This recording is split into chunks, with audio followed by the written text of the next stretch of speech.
السلام علیکم ورحمۃ اللہ وبرکاتہ۔ حضرت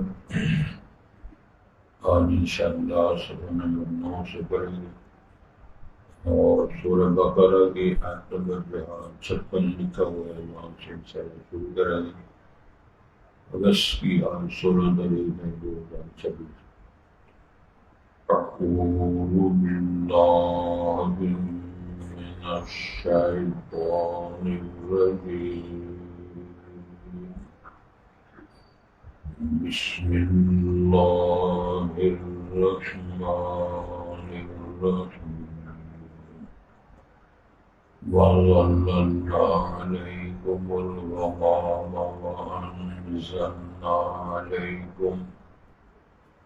وأنزلنا عليكم المن والسلوى، كلوا من طيبات ما رزقناكم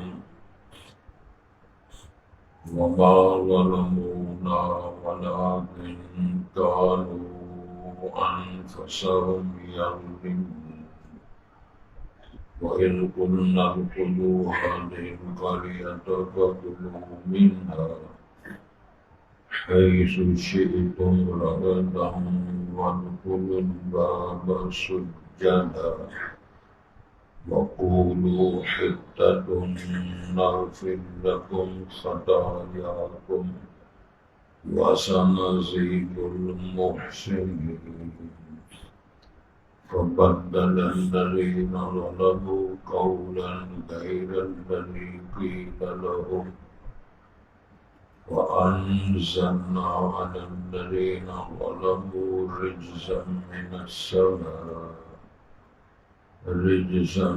من السماء بما كانوا يفسقون۔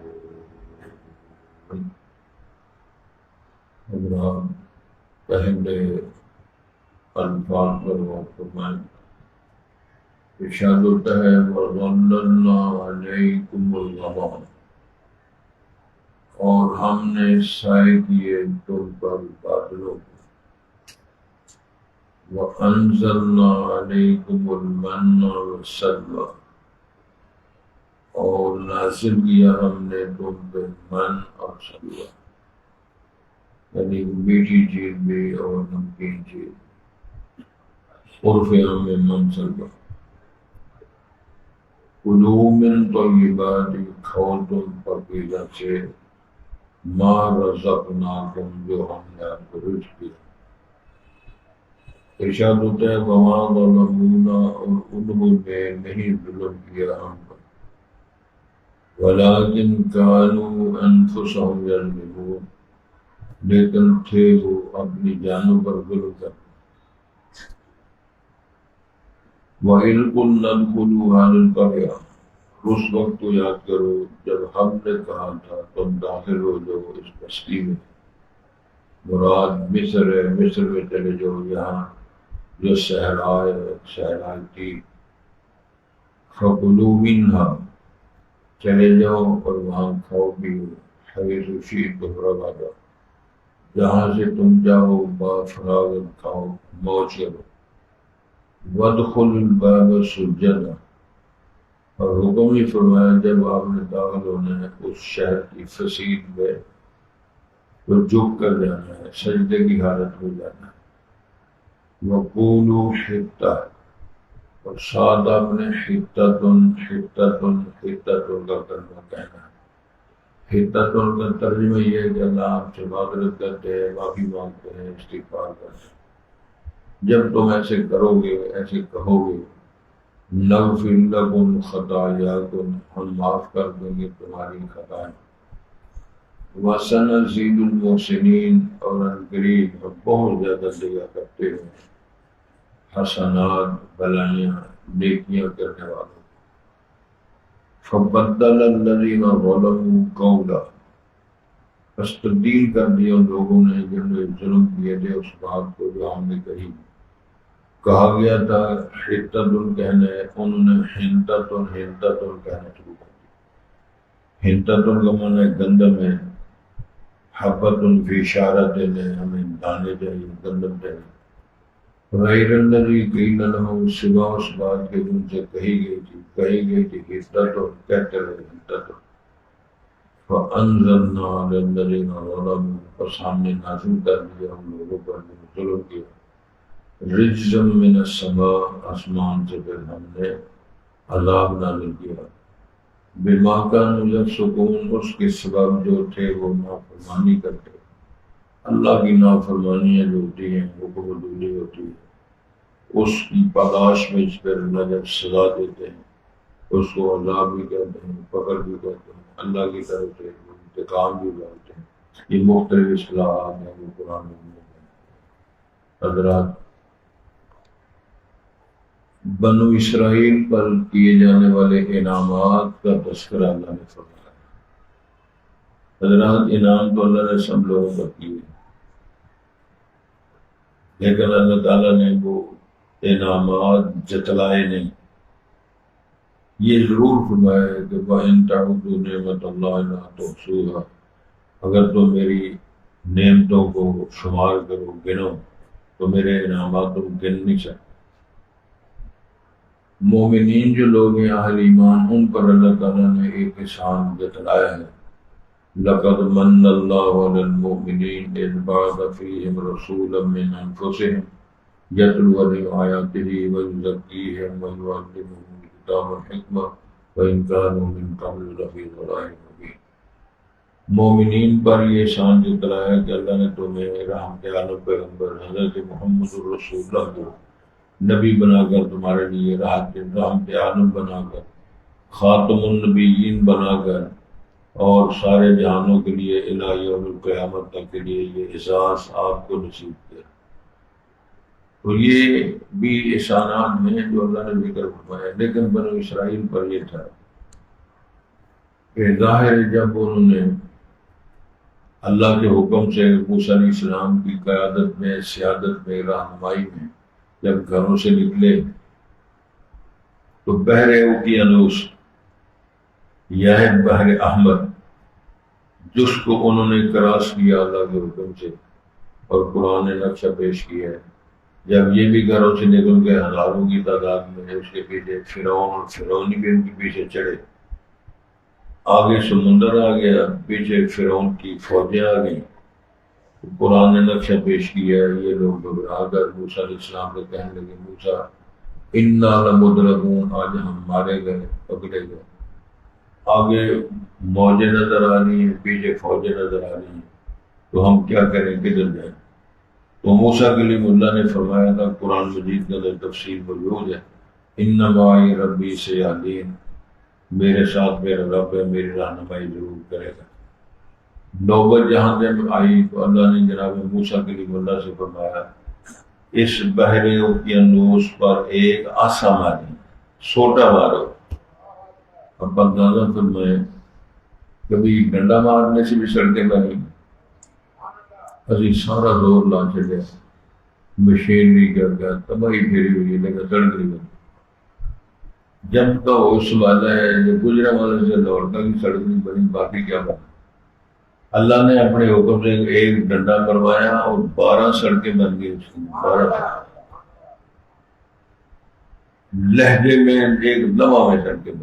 اور لطف کی بات یہ ہے کہ درمیان میں جو پانی ہے اس کو اللہ نے تودے بنا کر چٹانیں بنا دیا، درمیان میں سڑکیں، ظاہر 12 سڑکیں بنی ہیں، تو ادھر بھی پانی ہے، ادھر بھی پانی ہے، جہاں سے نظام شروع کیا، درمیان کے پانیوں کے تودوں کو اللہ تعالیٰ نے چٹانوں، تودوں کی شکل میں تبدیل کر دیا۔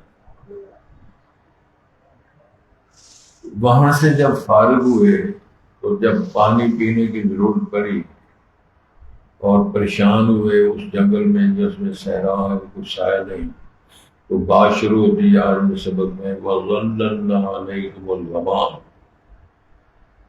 ہم نے آپ کے لیے بادل بھیج دیے سایہ کرنے کے لیے۔ اگر درخت کا سایہ نہیں ہے، چھتری نہیں ہے، کوئی اور سایہ نہیں ہے، تو ہم نے آپ پر شفقت اور پیار کر تمہیں آسمان سے بادل بھیج کر آپ کو سایہ کر دیا تھا کہ تم بادل کے سائے میں رہو۔ وَأَنزَلْنَا عَلَيْكُمُ الْمَنَّ وَالسَّلْوَىٰ، پاک پیغمبر کے لیے، جناب ابراہیم خلیل الرحمان کے لیے، جناب داؤد اور سلیمان کے لیے، ان کو دونوں کو اللہ نے پیغمبریاں بھی دی اور بادشاہت بھی دی. کسی کے لیے آسمان سے پکے ہوئے کھانے نہیں آئے. انعامات اللہ نے نازل فرمایا ہے، بارش نازل فرمائی ہے، اس کے پھل اگائے ہیں، آسمان زمین سارا کچھ کیا ہے، لیکن پکا ہوا کھانا، ڈش کھانا، معاہدہ کی شکل میں کھانا، کہ دسترخوان چنا ہوا ہو. یہ ایک اصطلاح ہے، پڑھے لکھے لوگ جانتے ہیں. دسترخوان چننا یہ اصطلاح ہے کہ وہ فراش بچھایا ہوا ہو کہ جس کے اوپر کھانے باقاعدہ رکھے گئے ہوں، کھانے چنے ہوئے ہوں. برائے کہ تمام ڈشیں سلاد سے لے کر کھانے پینے کے سارا سامان وہاں موجود ہو، تو پھر وہاں کہہ دیا جائے لو جی کھانا کھل گیا. اور پھر کھانا نہیں کھلتا، پھر سجن کھولتے ہیں. پھر کھانے کا جو اشر کرتے ہیں وہ آپ بھی اچھی طرح جانتے ہیں. کھانا تو بیچارہ پھر بڑا ہوتا ہے، وہ پھر بندے حضرت صاحب کھولتے ہیں، بزرگ کھولتے ہیں، چودھری کھولتے ہیں. پھر پتہ چلتا ہے کہ ان کے اندر کیا کچھ چھپا ہوا. اگلے دن پتہ لگتا ہے 2 دن نظر طبیعت خراب ہو، اسی میں اسپتال داخل ہوا، کیونکہ ولیمہ کھاتا نا بڑا زوردار طریقے سے. بنو اسرائیل کو بتایا جا رہا ہے ہم نے بادل بھیج کے سائے کیے اور من سلوا نازل کیے. مفسرین نے لکھا ہے کہ روسٹڈ بٹیرے تتر آتے ہیں، یہ بھی لکھا ہوا. من کا معنی جس طرح حلویات ہوتے ہیں نا، سویٹس، اور سلوے سے مراد ہے کہ وہ دوسری چیز. اللہ نے یہ فرمایا تھا کہ آپ نے جتنا کھانا ہے زوردار طریقے سے کھاؤ، لیکن سٹور نہیں کرنا. شام واسطے کل واسطے کوئی ایک آدھا پیس نہیں سنبھالنا. ظاہر ہے جب لالچ ہو، بٹیرے روسٹ ہوں، تتر بٹیر ڈھیر لگا ہو، اکھاں کئی دفعہ نہیں راجیاں پیٹ رہ جانا. انہوں نے کھانا بھی زوردار طریقے سے، پھر اس میں کچھ سنبھال دینا. اب 2 تتر بٹیر جو سنبھالے ہوں تو 14 کھاتے ہوں، شام کو پھر نویں آ گئے. یہ ایک ازمائش وکری مصیبت پڑ گئی. اللہ اکبر. میرے اللہ نے ارشاد فرمایا ہم نے بھائی تم پر بادلوں کے سائے کیے، من سلوے تمہارے کھانے کے لیے نازل فرمائے، اور ساتھ حکم دیا کلوا من طیبات ما رزقناکم. یہ سب پاکیزہ ہے، اللہ کی طرف سے حلال ہے، پاکیزہ ہے. اور یہاں ایک بات نقطے کی یاد رکھنے والی بات ہے، اللہ رب القانون بنایا کہ حلال بھی ہو اور پاک بھی ہو. کئی دفعہ ایک چیز حلال ہوتی ہے لیکن پاک نہیں ہوتی، کئی دفعہ وہ پاک ہوتی ہے حلال نہیں ہوتی. مثلا مانو بلی ہے پاک، جسم پر بیٹھ جائے، آپ کے دامن میں بیٹھ جائے، نماز پڑھ رہے، نماز آپ کی ہو جائے گی. کپڑوں کے ساتھ چمٹ جائے، بیٹھ جائے، ساتھ لگ جائے، نماز آپ کی ہو جائے گی.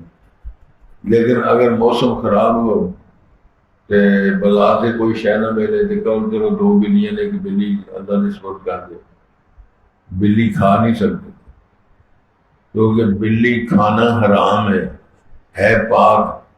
شرط یہ ہے کہ حلال بھی ہو پاک بھی ہو. تو جو نہ حلال ہو نہ پاک ہو، مشکوک ہو، تو پھر تو آپ کے سامنے مسئلہ ہے، کل کے سامنے بال بندے ہوتے. تو فرمایا یہ پاکیزہ رزق ہے، اللہ نے نازل کیا تمہارے کھانے کے لیے، نازل فرمایا کھاؤ موج کرو. لیکن ارشاد ہوتا ہے وما ظلمونا، انہوں نے ہم پہ کوئی ظلم نہیں کیا، ولکن کانوا انفسهم یظلمون، خود اپنی جانوں بھی ظلم کرتے رہے، اسٹور کرتے رہے، مقابلے کرتے رہے، ایک دوسرے کا حسد کرتے رہے، دوڑے لگاتے رہے اور ناز کرتے رہے. یہ سارے کام انہوں نے کیے. پھر ایک ارشاد اللہ نے فرمایا ہم نے کہا یہاں جنگل سے نکل جاؤ، آبادی میں، شہر میں ویرانے چھوڑ کر تو آبادیوں میں چلے جاؤ. لیکن آپ نے چونکہ غلطیاں کی ہیں، موسیٰ علیہ السلام کی نافرمانی کی ہے، بچڑا تم نے سونے کا بنا کر اس کی عبادت، یہ ظلم بھی آپ نے کیا ہے. اس قسم کی حرکات جو آپ سب نے کی تھی، فرمایا آپ چلے جاؤ وہاں اس آبادی میں چلے جاؤ، اور وہاں جا کر آپ نے کیا کہنا ہے کہ آپ نے کھاؤ پیو موج کرو. لیکن وَادْخُلْ بَابَ سُجَّدًا، جب اس کی تفصیل میں وہ شہر کا دروازہ کراس کر کے اندر جانا تو جھک کر جانا، سجدے کی حالت میں جانا۔ دوسری بات یہ ہے کہ حطتن کا نعرہ مارتے جانا ہے۔ حطتن کا معنی ہے آئے اللہ تعالیٰ معذرت کرتے ہیں، غلطی کا اعتراف کرتے ہیں، اللہ ہمیں معاف کر دے۔ جس طرح استغفار کیا، جی میں نے بڑا استغفار کیا، مانا کہ اللہ تعالیٰ سے طلب غفران کیا، طلب معافی کا نام ہے استغفار۔ تو یہ حطتن کا مطلب یہ تھا کہ ہم اللہ تعالیٰ سے معذرت کرتے ہیں، معافی مانگتے ہیں۔ تو جب تم ایسے کرو گے، جھک کر داخل ہو جائیں گے اور یہ حطتن کا کلمہ بولتے جائیں گے، نغفر لکم خطایاکم، ہم تمہاری غلطیوں کو تم معاف کر دیں۔ یہ تفصیل سنائی ہے امام الانبیاء کی امت کو کہ بنو اسرائیل اتنے ڈانٹ لے، اتنا پیار، اتنے انعامات میں نے کیے، لیکن انہوں نے کیا کیا؟ شان فرمایا وَسَنَزِيدُ الْمُحْسِنِينَ۔ محسن کی جمع ہے محسنین، اور محسن کا معنی ہوتا ہے بھلائی کرنا، نیکی کرنا، اچھائی کرنا۔ نیکیاں اچھائیاں کرنے والے جو لوگ ہوتے ہیں ہم ان کو بہت زیادہ دیتے ہیں۔ مثلا جو بندہ، میرے علم میں کتنے علماء نے اپنے دور کے طلباء سے ایک لقمہ کھا کر انہوں نے پڑھا، کئی سال پتہ ہی نہیں چل سکا، نہ لڑائیاں کی، نہ احتجاج کیا، نہ مطالبے کیے، نہ جلوس ہڑتال کیے۔ ایک لقمہ انہوں نے بچایا، ایک لقمہ اس نے بچایا، ایک لقمہ اس ساتھی نے بچایا۔ 5-7 لقمے کھا کے سارا دن پڑھتے رہے، قرآن یاد کرتے تھے، اسے پڑھ کر یاد کرتے۔ تو اللہ نے فرمایا جو محسن ہوتے ہیں، نیکیاں کرنے والے، ہم ان کو زیادہ دیتے ہیں، عزت میں اضافہ، رزق میں، برکات میں، شفقت میں۔ یہ لیکن اس قوم نے یہ کیا، فَبَدَّلَ الَّذِينَ ظَلَمُوا قَوْلًا، اس ظالم قوم نے اس کلمہ کو، یعنی اس بات کو بدل دیا جو ہم نے کہی تھی حطتن کہنے، انہوں نے حطتن کہنے شروع کر دی۔ جس طرح میں نے پہلے بھی عرض کیا کہ حطتن کا معنی گندم ہے۔ بعض حدیث کی کتابوں میں ذکر آتا ہے حبۃ فی شارۃ، یعنی جو کے دانے ہمیں چاہیے، یعنی گندم کی روٹی، جو کی روٹی وہ چاہیے۔ حطتن کی جگہ حنطتن گندم کو بولتے ہیں، تو انہوں نے یہ تبدیلی کر دی۔ تو وہ جو بات کہی گئی تھی وہ تبدیل کر دی۔ فَأَنزَلْنَا الَّذِينَ ظَلَمُوا رِجْزًا مِنَ السَّمَاءِ، ہم نے پھر اس کے بدلے ان کو سزائیں دی، ان کو عذاب دیے، بھوک اور ننگ۔ اللہ تعالیٰ نے کئی ہر سال تک اس صحرائے کے اندر پھرتے رہے اور ٹکرے مارتے رہے، بما کانوا یفسقون، اس کے سبب جو وہ نافرمانیاں کرتے ہیں۔ اللہ تعالیٰ اے محفوظ رکھے، اللہ کو نافرمانی پسند نہیں۔ وہ اللہ تعالیٰ کی نافرمانی کی جائے، رسول پاک کی نافرمانی کی جائے، قرآن مجید کی نافرمانی کی جائے، حقائق کی نافرمانی کی جائے، عادلانہ نظام کی نافرمانی کی جائے، جتنی بھی نافرمانیاں ہیں سو سب کو اس کو ضرور کہتے ہیں۔ ان تمام مشکلات سے اللہ تعالیٰ محفوظ اللہ رکھتے ہیں۔ ارشاد ہوتا ہے، پھر ذرا توجہ کریں، وَظَلَّلْنَا، یہ جمع متکلم کا صیغہ ہے، ہم نے سائے کیے، کہنے والا اللہ ہے، ضمیر جمع متکلم کی ہے، اللہ وحدہ لا شریک ہے۔ اس کو ضمیر شرف بولتے ہیں، شرف کے لیے، بزرگی کے لیے، تعظیم کے لیے اللہ نے اپنے لیے جمع کے صیغے بولے۔ ہم نے سائے کیے تم پر الغمام، بادلوں کی، وَأَنزَلْنَا، پھر یہ جمع کا صیغہ ہے، ہم نے نازل کیا تم پہ المن والسلویٰ، من اور سلویٰ اس کی وضاحت کی ہے۔ کلو، یہ فعل امر کا صیغہ ہے، تم کھاؤ من طیبات، پاکیزہ رزق سے، ما رزقناکم، جو ہم نے آپ کو رزق دیا۔ وما ظلمونا، یہ ظلموا، نہیں انہوں نے ظلم کیا ہم پر، نا کی جمع متکلم کی ضمیر ہے، انہوں نے ہم پہ ظلم نہیں کیا۔ ولیکن کان، یہ کان وہ تھے، انفسہم یظلمون، اپنی جانب، یہ ظالمون فعل مضارع کا صیغہ ہے کہ اس کے اندر فعل حال مستقبل دونوں معنی پائے جاتے ہیں۔ ظلم کرنے والے تھے، ظلم کر رہے۔ وَإِذْ قُلْنَا ادْخُلُوا هَٰذِهِ الْقَرْيَةَ، یہ قُلْنَا بھی پھر جمع متکلم کر دیا، جب ہم نے کہا، اللہ فرماتے ہیں ادخلو یہ فعل امر کا صیغہ جمع مخاطب کے لیے، تم داخل ہو جو حال اس بستی میں، یعنی اس شہر میں، مصر میں جاؤ۔ فکلو یہ فعل امر ہے، کھاؤ تم منہا اسے، حیث شئتم جہاں سے تم جاؤ، رغدا یعنی با فراغت کھلم کھلا موج میں لگا کے کھاؤ پیو۔ وادخلوا الباب سجدا، لیکن شرط یہ ہے جب آپ نے اس شہر کی فصیل میں داخل ہونا ہے تو آپ نے اس دروازے میں جھکتے ہوئے سجدے کی حالت میں اظہار تشکر کرتے ہوئے تم نے داخل ہونا ہے، اور ساتھ کہنا ہے وقولوا حطۃ حطۃ، کہ اللہ معذرت کرتے ہیں، معافی مانگتے ہیں۔ جب تم ایسے کرو گے نغفر لکم خطایاکم، ہم تمہاری خطائیں، تمہاری غلطیاں معاف فرما دیں گے۔ وَسَنَزِيدُ الْمُحْسِنِينَ، تو ہم زیادہ دیں گے، وہ سارے جمع کے ذریعے محسنین کو، بلائیاں اچھائیاں کرنے والوں کو ہم زیادہ دیں گے۔ فَبَدَّلَ الَّذِينَ ظَلَمُوا، بدل تبدیل کر دیا، الذین ان لوگوں نے، ظلموا جنہوں نے ظلم کیے تھے، انہوں نے اس بات کو، فرمان کو، فیصلے کو بدل دیا۔ قولا غیر الذی قیل لهم، اس بات کو جو حدتن والی بات بدل کے حدتن بات غیر الذی قیل جو نہیں کہی گئی تھی وہ کہنا شروع کر دیا۔ چنانچہ فانزلنا علی الذین ظلموا، بس ہم نے نازل کیا ان لوگوں پر جنہوں نے ظلم کیے، رجزا من السماء، آسمان سے عذاب، بما کانوا یفسقون، اس کے سبب جو تھے وہ فسق و فجور کرتے، نافرمانیاں کرتے۔ وَظَلَّلْنَا عَلَيْكُمُ الْغَمَامَ، یہ بہترین موقع ہے جس بندے کی قرات ٹھیک نہیں ہے، تلفظ ٹھیک نہیں ہے، قرآن مجید نہیں پڑھا ہوا ہے، یہ 5 بار بنتے ہیں، جب اتنی بار وہ توجہ سے سن لے غلطی بھی ٹھیک ہو جائے گی، تلفظ بھی ٹھیک ہو جائے گا، قرات بھی ٹھیک ہو جائے گا، تلفظ میں پہچان آ جائے گی کیا پڑھا جا رہا ہے۔ اس لیے بار بار کہا جاتا ہے یا ذرا غور فرمائیں، اس میں توجہ رکھیں، الفاظ پر غور کریں۔